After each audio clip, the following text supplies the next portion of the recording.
Good evening to you. Thanks very much for taking time out of your day to attend our latest APM webinar, which we're delivering in conjunction not just with some impressive employers, but also with APM's Midlands branch.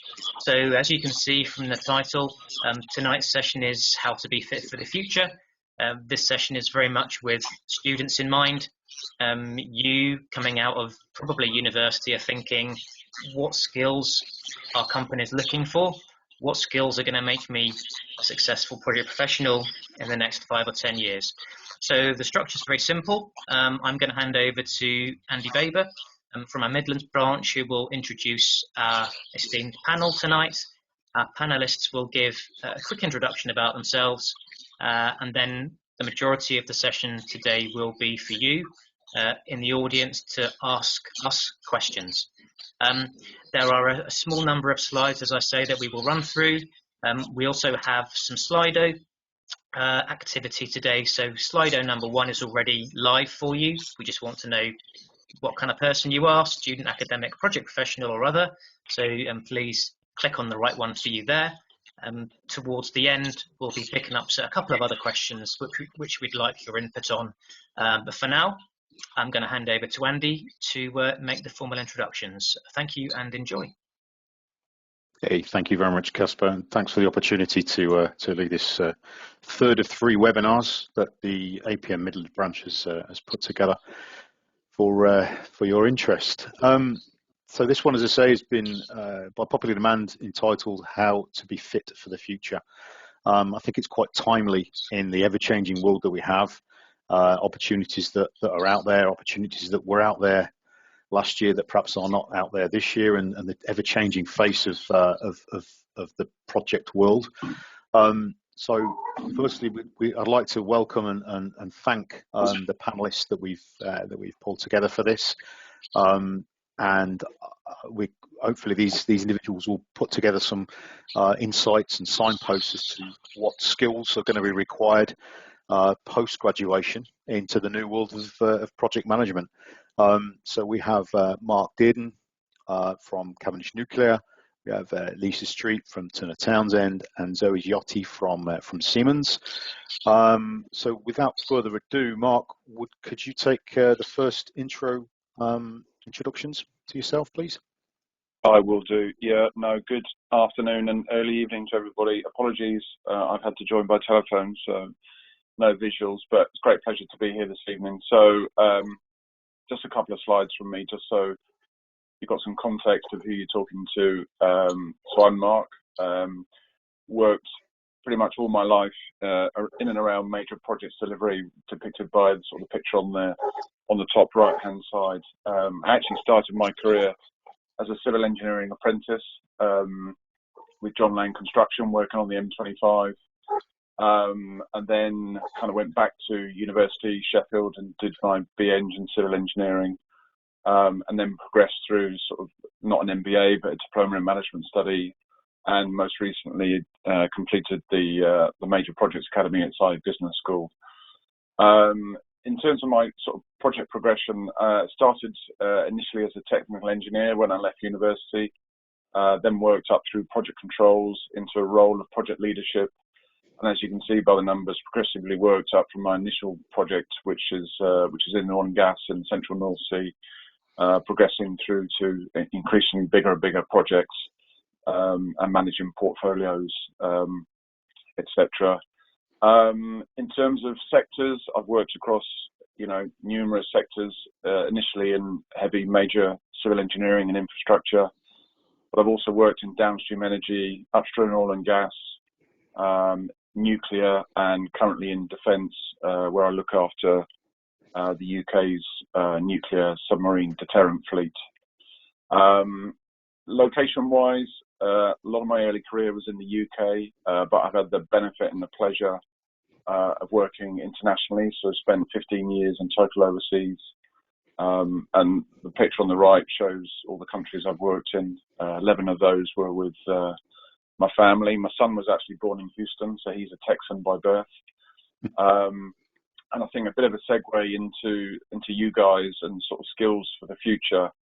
I guess my main theme to push across to you is, you know, it's a pretty dynamic world out there.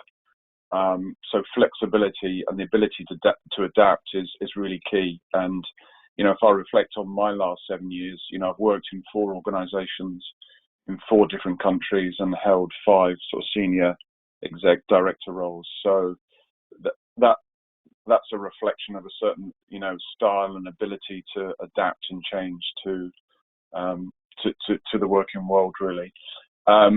In terms of my perspective for you know, for the future and what I'd really encourage you to think about, there's a double entry on soft skills. Education is absolutely key, and artificial intelligence. So let me just step through those, you know, at a high level, and then I'll wrap my sort of introduction up there. So there's definitely a piece around developing your emotional intelligence, and I do have, you know, the benefit of working. I have worked in, you know, various cultures to some depth. So it's not just been a superficial insertion. You know, I've worked closely with, you know, Arab, Asian, US, Russian cultures. And I think with the globalized economy, world economy that we now live in, that this is going to become ever more increasing. I know we've been on a bit of ice in the last sort of 12, 18 months with COVID, but as soon as travel restrictions really get lifted, then that's going to be to the fore. Touched on this a little bit already, but flexibility and the ability to, you know, shift your leadership styles to the demanding situation or the environment that you're in is going to be key. The work environment is very dynamic, so the ability to flex is absolutely key. You'll all be graduates when you leave, so kind of, you know, that you'll be bright, numerate individuals with the ability to, you know, to communicate verbally and orally. But these days that's not enough. I mean, STEM does remain, you know, my sort of world of quite technical project management, and STEM remains key, but kind of key soft skills that go along with that are really around commercial acumen and the ability to make decisions in complex situations. And it's the ability to make those decisions when you may not necessarily have all the information that you may otherwise want. So that's pretty key. You know, learning to go with a 70-30 situation and being comfortable with that and committing to that is really important. And last but not least, I mean, we've seen huge transformation and in the worlds where, you know, engineering and project controls, and that's only going to continue.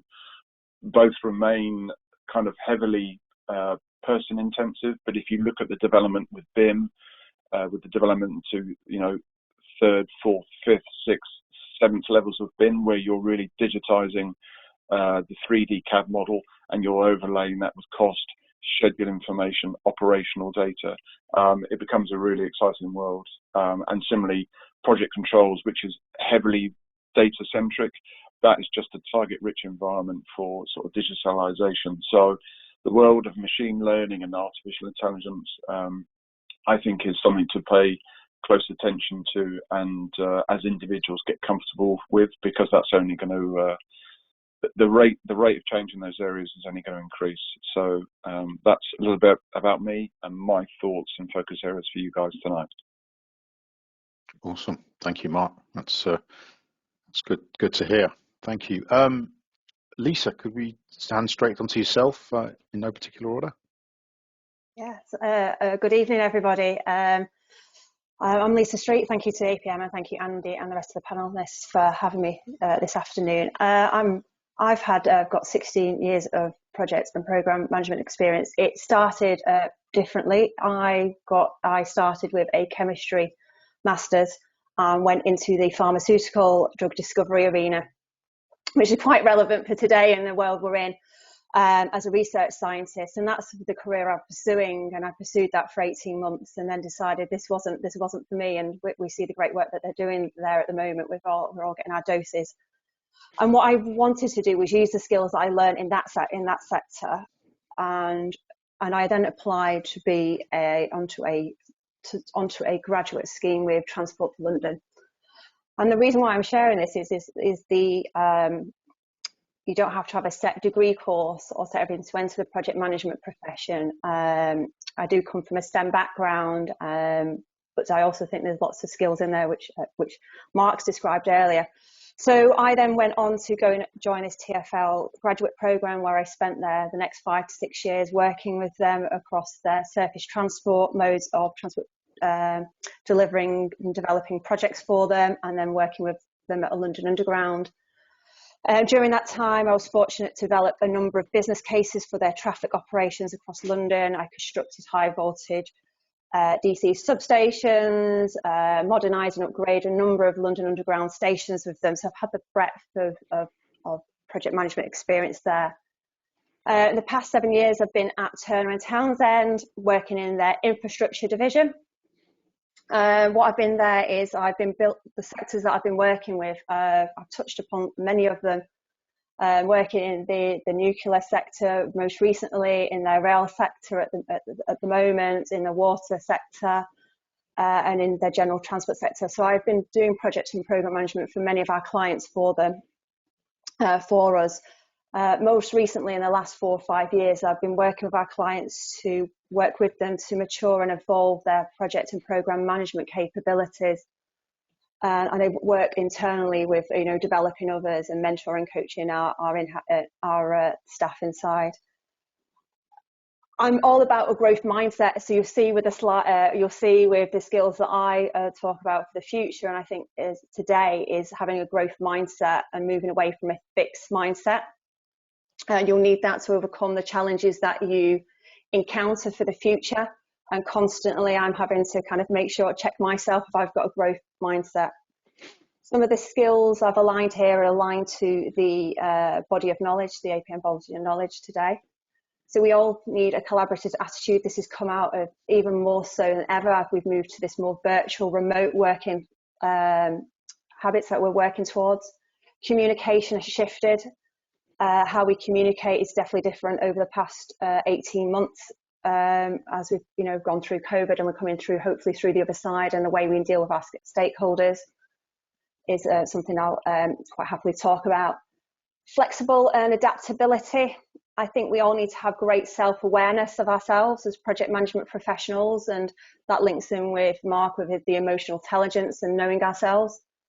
And also about the social and team context, the way we work. Currently, I'm working with a client who I've never met physically or met them in human contact, but I'm having to build very much trust with that team to work with them and form these new teams. And that's what we need to think about, is how do we form these close working relationships in the ways that we're working now. And finally, one of these skills, I think, is curiosity.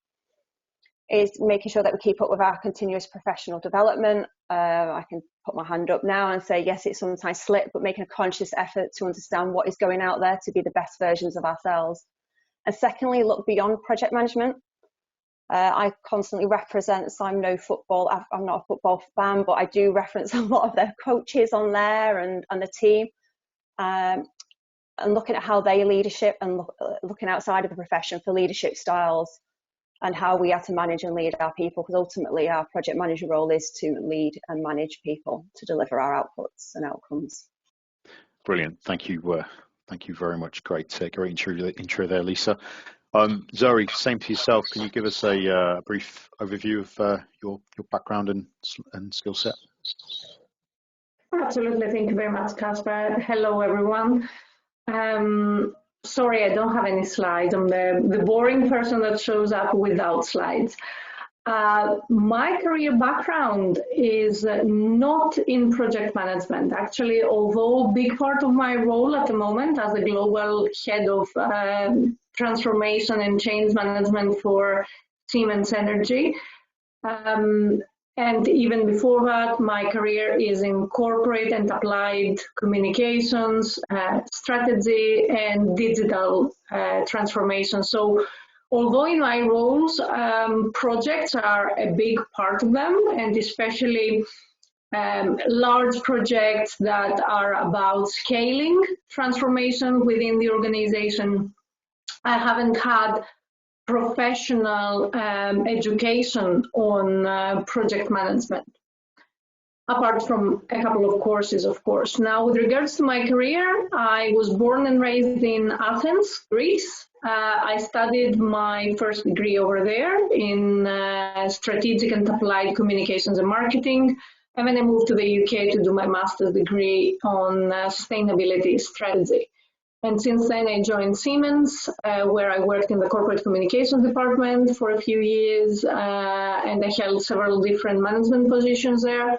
And then I moved on to the space of digital transformation and more recently on people and culture transformation. Now, when we talk about people and culture transformation, as you heard from Lisa and from Mark before, it is really important to be in a position where we can understand the landscape, we can see how we work with others, and also we can learn to work in networks. So what I thought I would share with you is the world as it was, the world as is, and the world as we think will be in the future. So in the past, when we were thinking about career opportunities, and especially for the profession of project managers, the path was more or less planned. There was the curiosity and the surprise element when working with a project or with a customer that we wouldn't know. But actually, the career path itself, in terms of the career ladder, was pretty much laid out. And that was, of course, providing clarity, the steps were clear, so was the training, and the experience was building together with the skill sets. Now, again, as we've heard around flexibility and more soft skills that have come in today's world, it's because of the VUCA that is around us. It's because of the unknowns. It's because of the uncertainty. And the past 18 months or so have proven very true to this. Therefore, networks, collaboration, new career paths, sideways moves, and skills that are appreciated in different areas, in different departments, are very critical. So in our team, we do have a professional project manager because, of course, when you are looking to do a transformation at scale, you do need the skill sets that a project manager can bring in. And so is someone else who is working remotely with our team, who is an agile practitioner. Again, new skills, different skills in that space. And that's all because how the world will be. We feel from what we read and what we see that the world will be more opportunity-driven tasks where the skills are matched up with the opportunities, and then people from different teams or different backgrounds can contribute onto a project, playing a part each.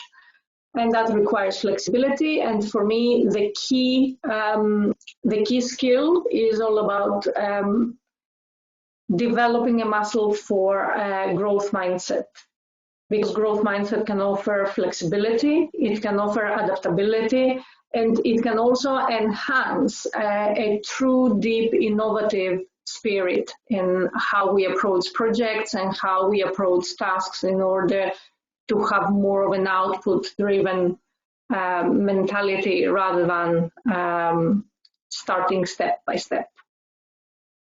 Thank you very much, Caspar. Excellent. Thank you, Zoe. Thank you very much for that.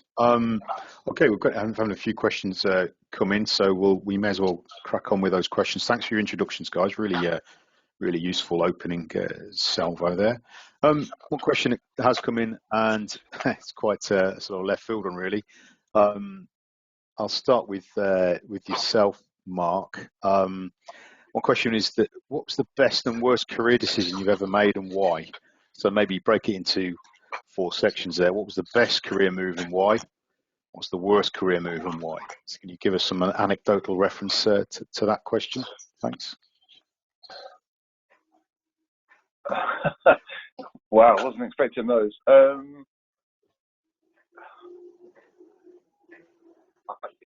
The worst career decision is an interesting one. I wouldn't. It's a really interesting question, actually. So I would look back on my career, and say that I genuinely don't have any regrets. It's kind of put it in the context, therefore I've not made a worse one. But when I reflect on my early career, this might be helpful. In that, to the age, basically when I left home at 16, and I was born in Southampton and moved away and spent 4 years away and then went back to university. That was a big decision, and there were multiple decisions that I made up to sort of my early 30s that were pretty significant. So leaving home at that age was significant. In the eyes of my parents, then leaving a job and then going back to university was not the right thing to do. I then started work, wanted to move into a different sector, took a retrograde step backwards in my career to get the job that I wanted, and they were all pretty big decisions, but they were big, but I don't regret any. I think what was helpful in those situations was to have somebody, that you might classify as a coach or a mentor, to bounce ideas off to enable me to make those right decisions, and that remains, I'd advocate a critical point all through your career to have those sounding boards.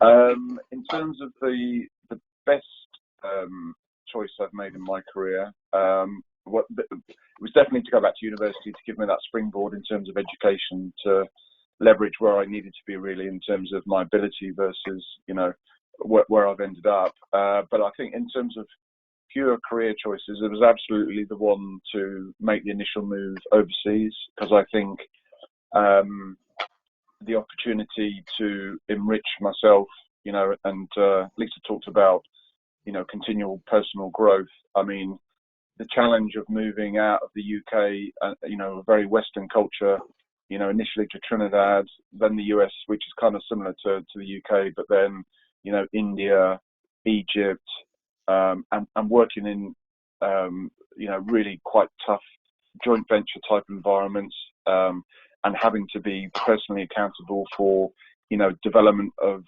local and national content. I mean, hugely challenging at the time, but massively rewarding. And, all those countries and all those people that I've worked with have a dear, dear place in my heart, because they just leave a lasting impression. Because as a project leader, and as a leader, one of the things what you want to do is create legacy. So to have the opportunity to go and work in those countries and work with some amazing people and help them on their journey of self-development and growth was just hugely rewarding and enriching. So yeah, the decision to go overseas was the best one. Sorry, I don't really have a worse one, but hopefully the sort of narrative around making some big decisions was helpful.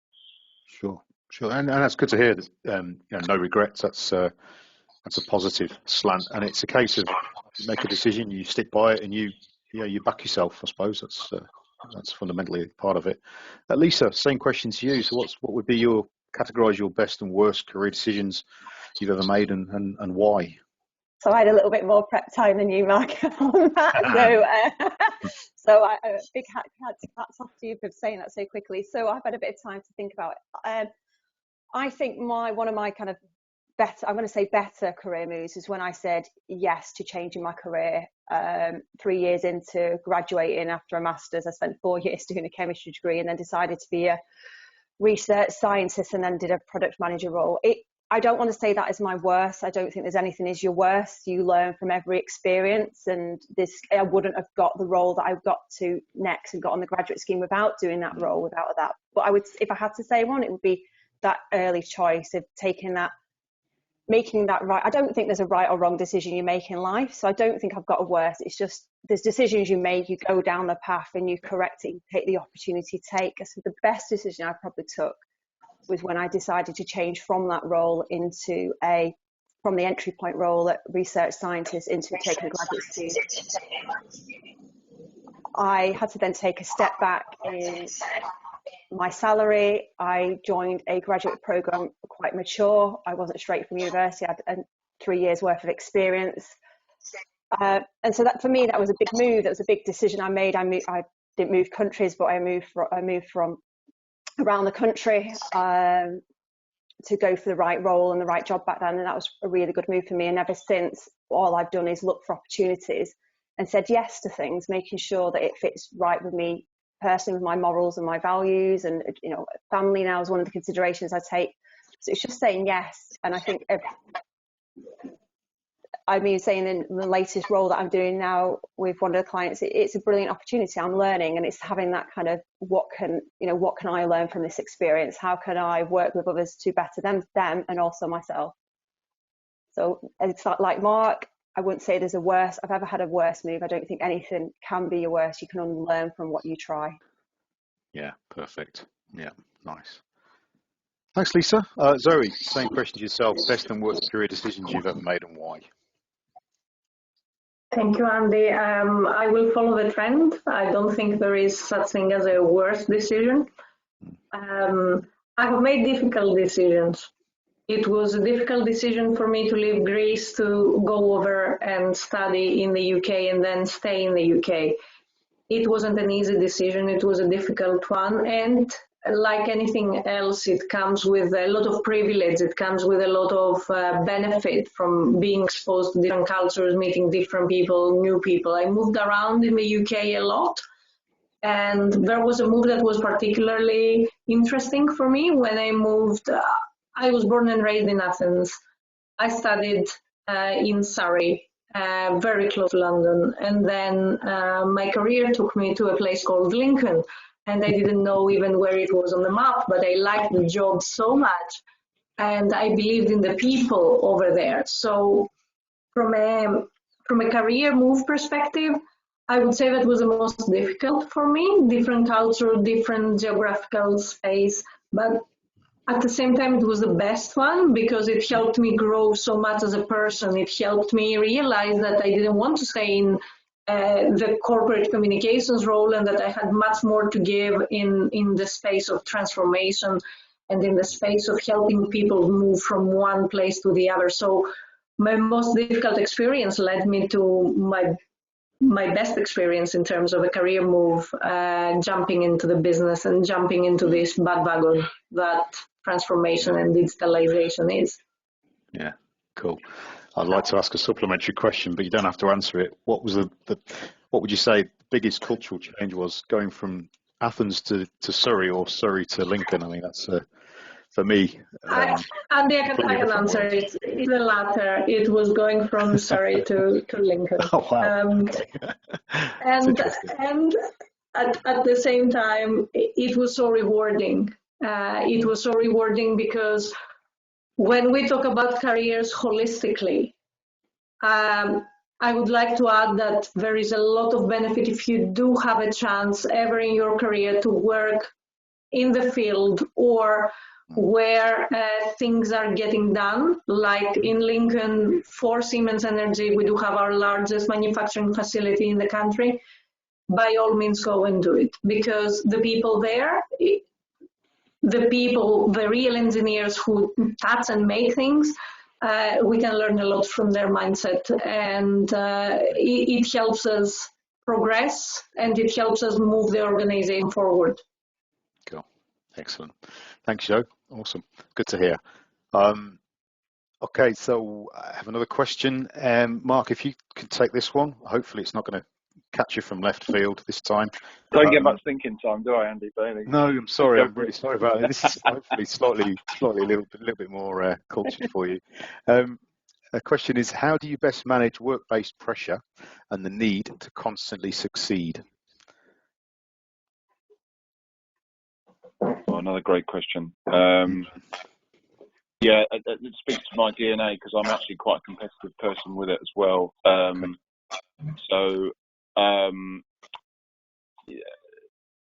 What's great is that when I remember when I first started working, the concept of mental health awareness and such like was just a better to do subject, but probably just not dealt with at all and hidden under the carpet. What's fantastic is the growing conversation around this, which I think is just massively helpful in the work environment. And there's a responsibility. Responsibility lies in a number of parts. There's a responsibility on the employer to look after their employees, but I think a lot of it sits with you as the individual. And you know, if you think of yourself as an Olympic athlete, if you were to take on the heptathlon or try and row 2,000 meters in 5.5 minutes, you wouldn't just dive into that and try and do it overnight. You would train for it, you would adapt your body for it, and progressively you would become fitter and fitter until you presented your country at the Olympics and you hopefully knocked it out of the park.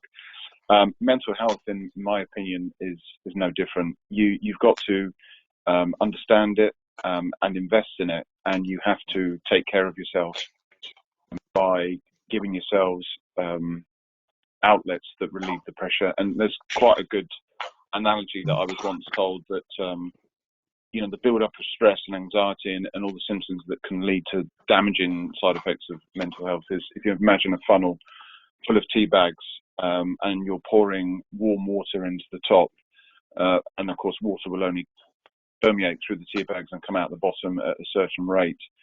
And as an individual, what you're striving to do is to balance the amount of water that's coming in, and think of the water being as stressors, and then the liquid that's coming out of the bottom is the de-stressors. So whatever it is that you do, what and the environment that you're in. So if you're in a really stressful environment where the pressure's on, and project work can be very stressful at times with deadlines and budgets and quality and health and safety requirements to meet. What you've got to do is balance all those stresses that have been poured in the top of the funnel, sometimes simultaneously, with whatever it is that relieves you from those pressures. For me, it's getting out on my bike. For other people, it can be reading a book, it can be listening to a podcast, it could be going for a walk, going for it, listening to music, playing the drums, whatever it is. It's important, as I say, to one, understand yourself, how you tick, and this is where some of the aspects of emotional intelligence come in. How well do you know yourself?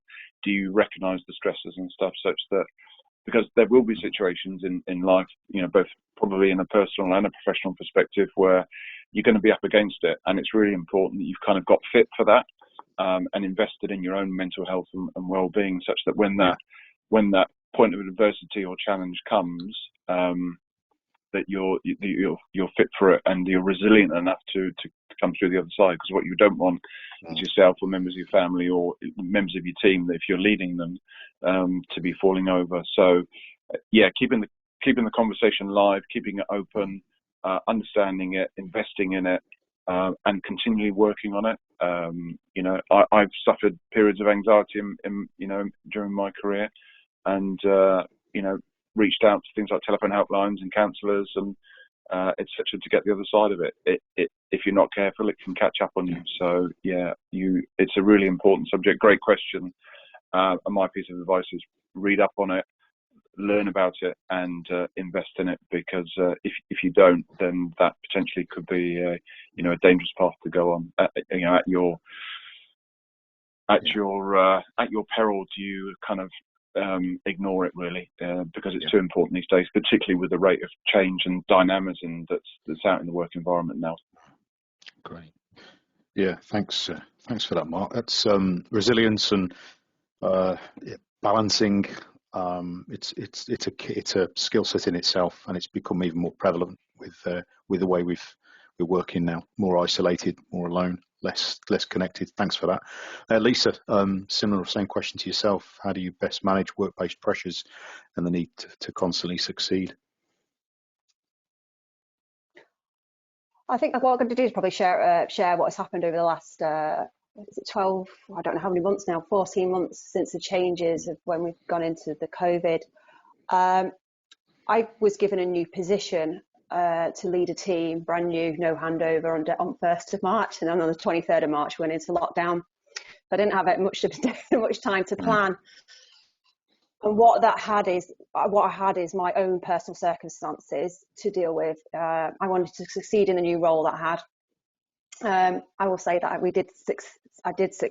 do think I did succeed with my growth mindset. But what we had is there was workplace stress. There was people trying to deal with their own individual circumstances there, and also continue to do their roles.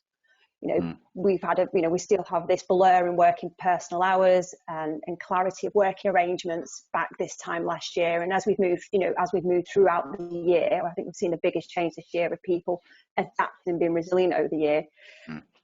We've seen how Mark said about identifying and managing our own stress triggers and others. And I think it's kind of, for me, with big emphasis now in the last 6 months, and something we should all openly talk about, is making sure that you take time for yourself, whether that is to go and do a workout, go for a walk, listen to that podcast, because you need to be able to recognize your own triggers and releases, how to the tea bag there.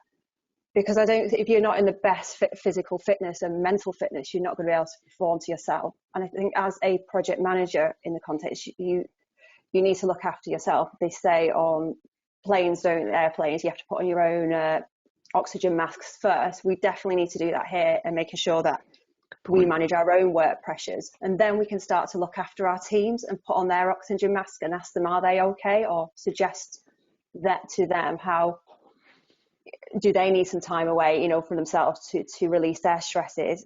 In the sense of succeed, I think it will, if you're looking after yourself and your team and we're working together, you will succeed. I think they both have to be, they're the same thing in my eyes. I think it's just working together and being open. I think we need to be a lot more open now with one another. And we'll say here today that, I've also dealt with my issues of anxiety. Thank you for Mark for sharing that. And I think the more people can say that we've all dealt with our own anxieties at work and periods of darkness, it does happen. It is life. But as long as you've got a good, solid sounding board, those coaches and mentors and friends around you who can help you put your oxygen mask on, we should be able to get this through together. Yeah, I like that analogy. It's a really good one. The oxygen mask. Everyone can relate to that, can't they? And yeah, working together. You win together, you lose together type attitude. That's good. So I like that. Zoe, same question to yourself. How do you best manage work-based pressure and the need for constant succeed? Well, before I respond on that, Andy, I would like to point out that although Lisa, Mark, myself, we come from different industries, we have different roles, we haven't met each other before, the experience is very much aligned, and so are the observations that we make. So to the audience, forgive the repetition. However, it is very true.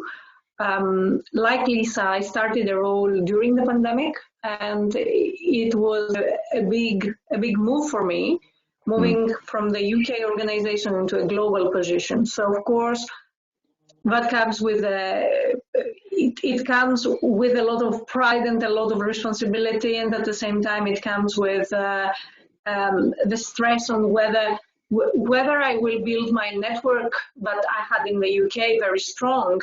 Globally, will I manage with the different time zones?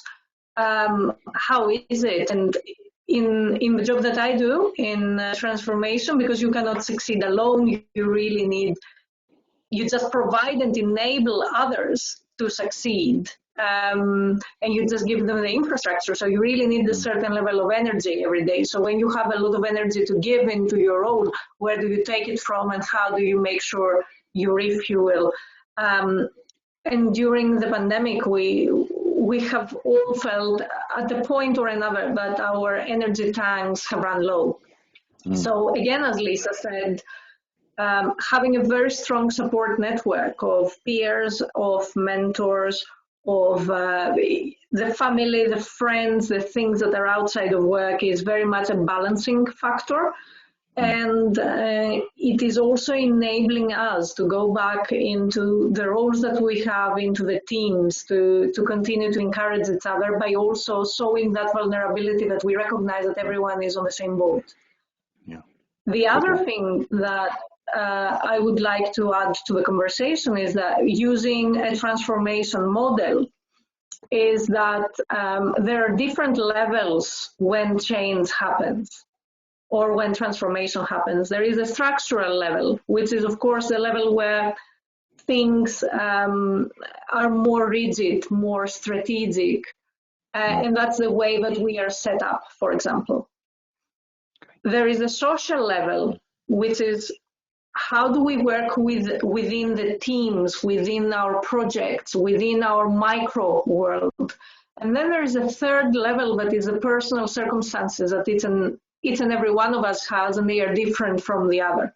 So if you think it backwards, the pandemic taught us that our personal circumstances have to fit in well with the team circumstances that fits into the wider context that the organization is.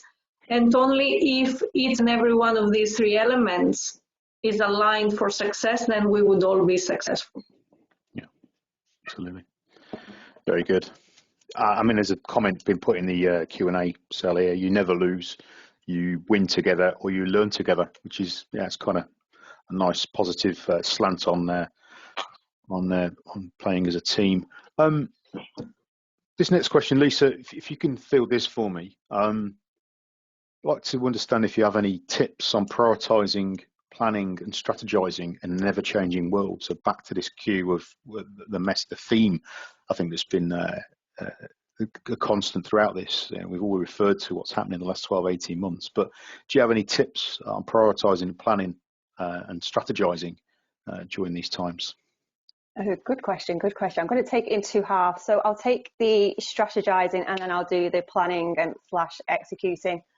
So with strategizing, I think it's for me, it's just understanding your goals, where you're heading to. I think Zoe's mentioned earlier is understanding where are you going. I always talk about I want to go to the Maldives to everybody in my team, and I use that because that's where I want to head. And at the moment, we might just be going around the corner. And I say this because if you don't know which destination you're going to, how are we all going to get a team behind you to go on this journey or the process of where you're going to go? So I think it's been very clear of where you're going to go and how you're going to then measure success. Earlier you said we're currently needing to succeed, so we need to understand how are you going to say you're successful. But around this, around projects, around yourselves, who is the one who's going to say is successful? Is it yourself, or is it going to be the team? Who is that cheerleading camp around you on that strategy? You know, I could have my own strategy, but if I haven't shared it with anybody, it's a little bit pointless and a bit useless.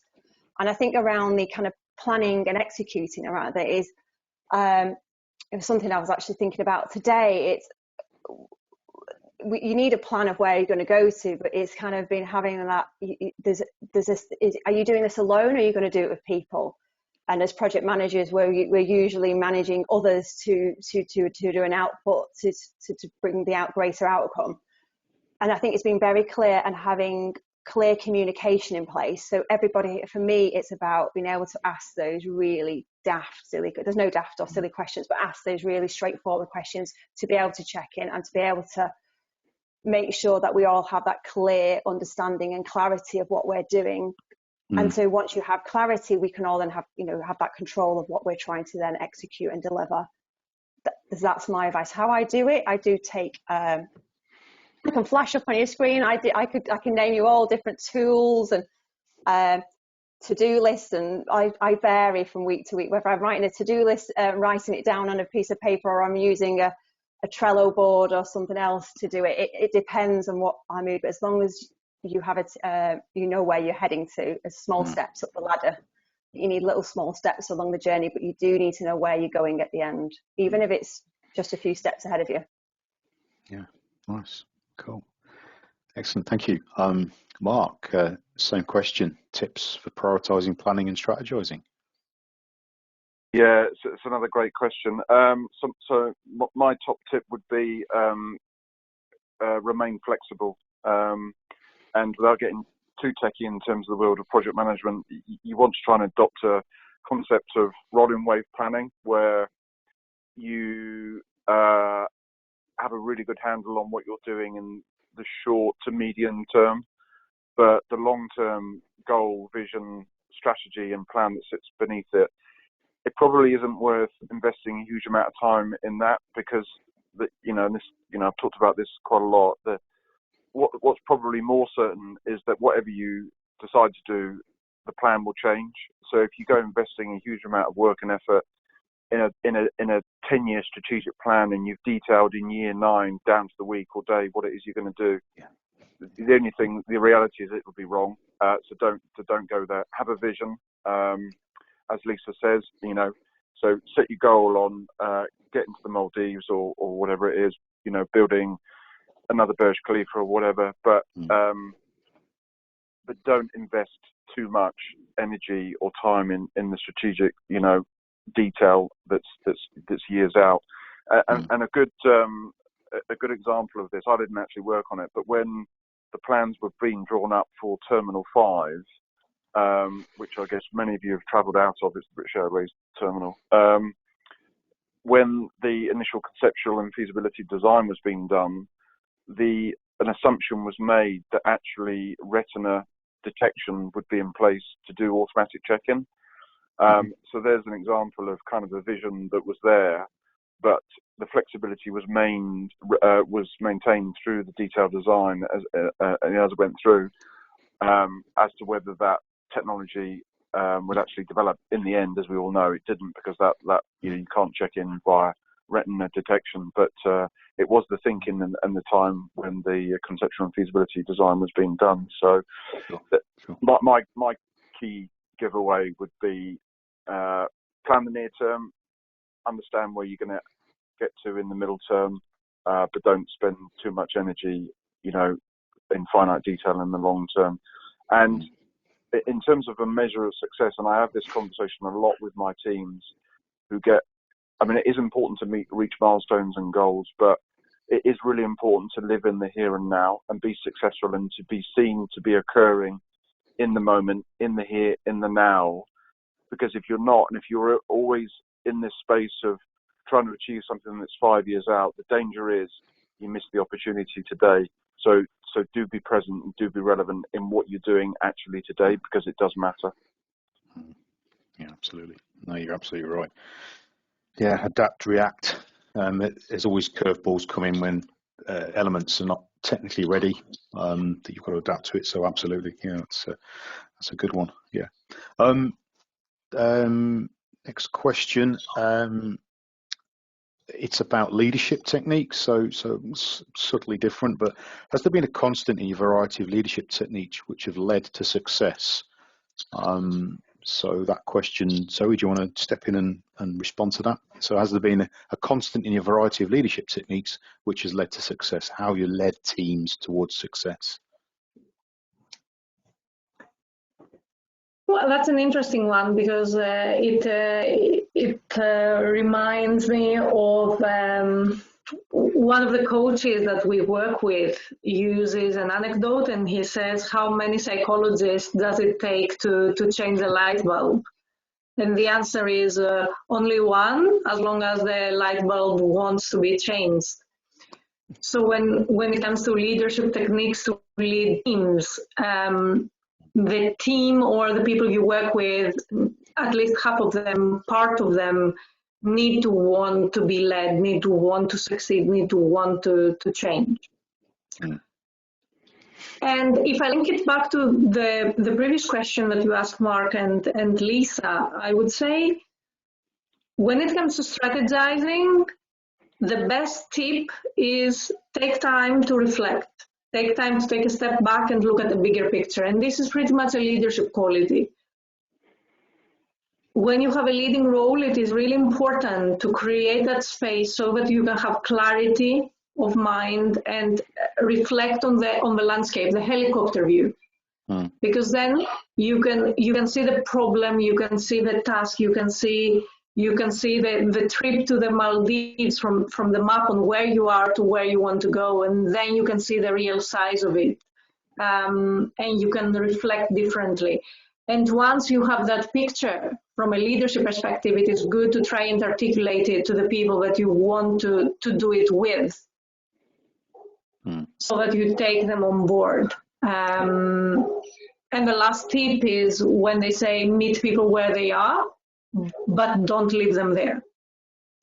So especially when we talk about the new leadership skills, when we talk about these exploring the unknowns where anything can change at any given time, from a leadership perspective, you really need to have the clarity and meeting people where they are and try to enable them to follow on the journey. Otherwise, if you don't look back as a leader, maybe you have lost all your following and you will never make it to the end destination.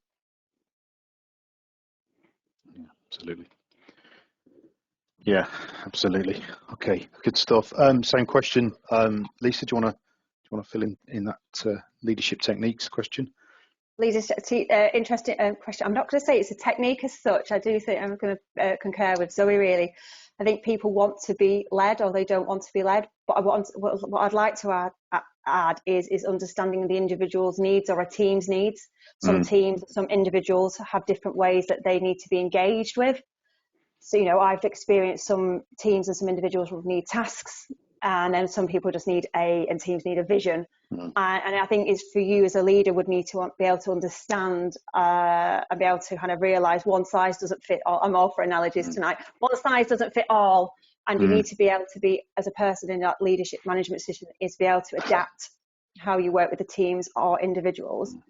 And I think Zoe also said back is looking back, and I also concur, it's getting that 360-degree feedback from individuals of how can we be better, you know, seeking that questions of, I'm always open for people saying, how can I do things differently? How can I improve? The people only will want to be led by if they trust you and they gain your respect. So I don't think there's a technique as such. I think there's a respect you need to, for me, is you earn your stripes with some respect and how you engage with others. Sure, absolutely. I mean, by technique, I mean, you know, looking at focusing on the audience, you know, they can only read up on and study what various leadership techniques there are out there. So perhaps that's where the angle of questioning came from. And I suppose what we're looking for is future skills focused on leadership techniques. And yes, we can all look back as we led this team in this way, and you know, if I'd have my time again, I would do it differently. But yeah, so it's about making that judgment call as to which skill, which focus, which area is best suitable for that particular team or that particular project you have in front of you. Mark, do you want to fire in with a response to that quickly? Yeah, so I fully agree with what Lisa said. People want to be led and they need to be led. And I also agree with what Zoe said as well. So this is some of this is about, you know, you don't get these skills overnight, and it is a skill. So spending time at the front line, not just in head office or behind the desk, is really critically important, because it's, you know, it's the people out on the shop floor that at the end of the day are delivering your product or your project, etc. So really understanding people is critical. And sort of contemporary thinking is much more about authentic leadership style. So, you know, transparency, honesty, openness. So like on this call, you know, and like Lisa has, we've shared that we've had anxiety issues. So that sort of transparency and authenticity, I think really occurs with people well, because you have to establish yourself in that position where, you know, people respect, trust, and ultimately will follow you. In terms of, I mean, I've probably bookended, you know, from not being a dictator, but from very, right, we're in a crisis situation, this is what we need to do, this is where we need to go, to my current role, which is very consultative. But in both roles, it is about being that leader head, being that figurehead, setting the vision, giving people the confidence in what you're doing. Sometimes, as a leader, that means committing to the art of something when you don't exactly know how you're going to get there. But what you have to do is create that inner self-confidence that when you say to people, right, this is where we're going, they'll go, right, okay, Mark, we're on it with you, we'll follow. And then just a little bit around the bookends of leadership styles. So at the moment, you know, I'm driving a cultural change transformation program in the organisation. So it can't be a tell and it can't be a done to. It must be very much a, this is why we need to do it. It'd be much more beneficial for you. So it's much more consultative. I need to give people time, space, go around the houses, you know, many, many times. Whereas if I contrast that to the situation I find myself in Egypt, had what's called 3 force majeure events. We'd had a change in law. I was there with my family during the Egyptian revolution, and we got evacuated. Eventually got back into country, and then a vessel was coming across from Ravenna in Italy to deliver us a number of critical components, and the vessel went down. within a week, and an 18-month scheduled delay on my desk, and a $50 million claim. That situation does not then demand a consultative, let's prevaricate, and let's go around the block for 3 weeks and think about what we've got to do.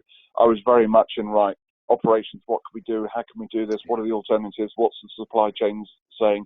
To go back to management, within a short period of time, say, right, this is the option, this is the solution, and this is where we're going to go. So you've got to be able to lead people, understand people, and adapt, those life skills to the situation you're in, so that you can get hold of your team and pick them up and take them in the direction where you and the organisation that you work for needs them to go.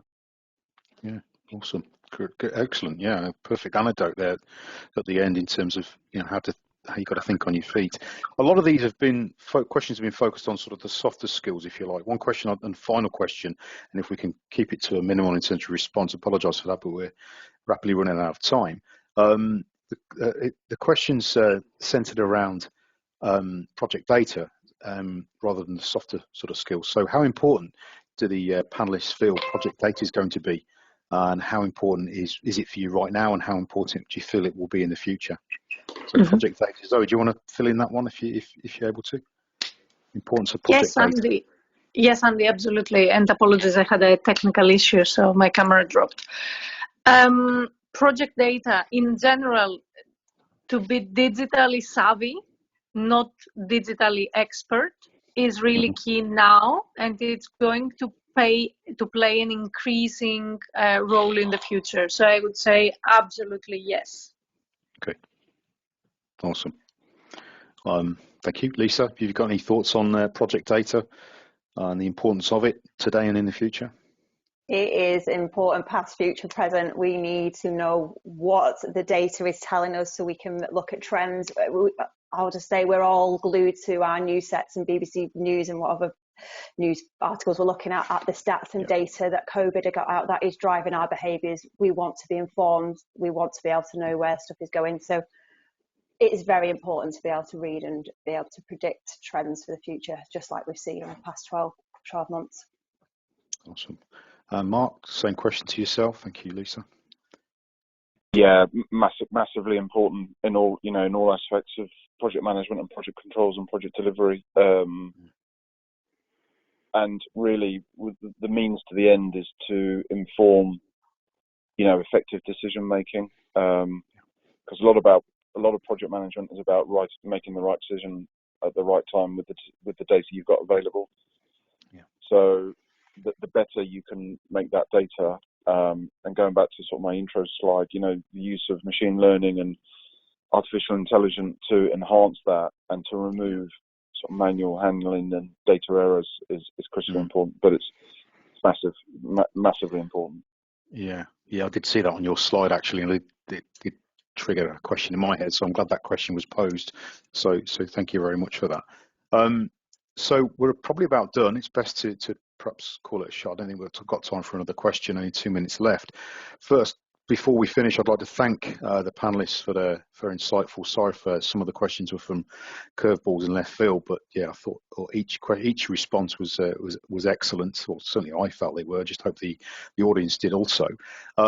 We have several questions still hanging out, and a lot of them to do with, how do I get an internship? How do I apply for these jobs? And I would suggest that each of the companies represented here and other companies out there with a project mentality do search for their careers pages. It's as simple as that. That's where all the latest and greatest opportunities are, and maybe set yourself up with some form of email notification. Anybody on the panel got any alternative views on how potential candidates would seek out opportunities in your respective organisations? For me, would be mentoring. Oh, sorry, apologies. I would just say get onto mentoring programs if there is one. I know I'm part of a mentoring program, because then you meet people from other industries, other companies, so then you build up a relationship with them. Very good. And then they can bring you along on the journey of those processes. Yeah, good one. And Mark, any thoughts on? I'm on LinkedIn. Reach out to me on LinkedIn. Be interested in having a conversation with. We're massively investing in graduates and growing our project management and controls talent pool. So we're very active in that space. So if you are interested in coming to work for Babcock or for other organisations as well, happy to give you some pointers if you reach out to me directly. Thanks. Zoe, anything to add? What I would like to add is that when you're looking for a job, or even if you are not currently actively looking for a job, look for jobs that are 1 or 2 jumps ahead, and just read what those are looking for. Sometimes it can help you expand your horizon, and it can help you with your own strategizing of where to build your skills and where you want to get. Yeah, awesome. Good point. Good indicator. Thank you very much. Okay, well, I'll call it an end there. Unfortunately, we could probably go on for another hour based on the amount of questions we've had in. So thanks for everybody putting the questions in. Really, some really good questions. On the Slido, there's 2 final questions that are out there for answering, and one's about feedback in terms of what your top takeaways from the session. Anything you have, it'll be welcomed, and that we'll be sharing with the panelists as to what them takeaways are.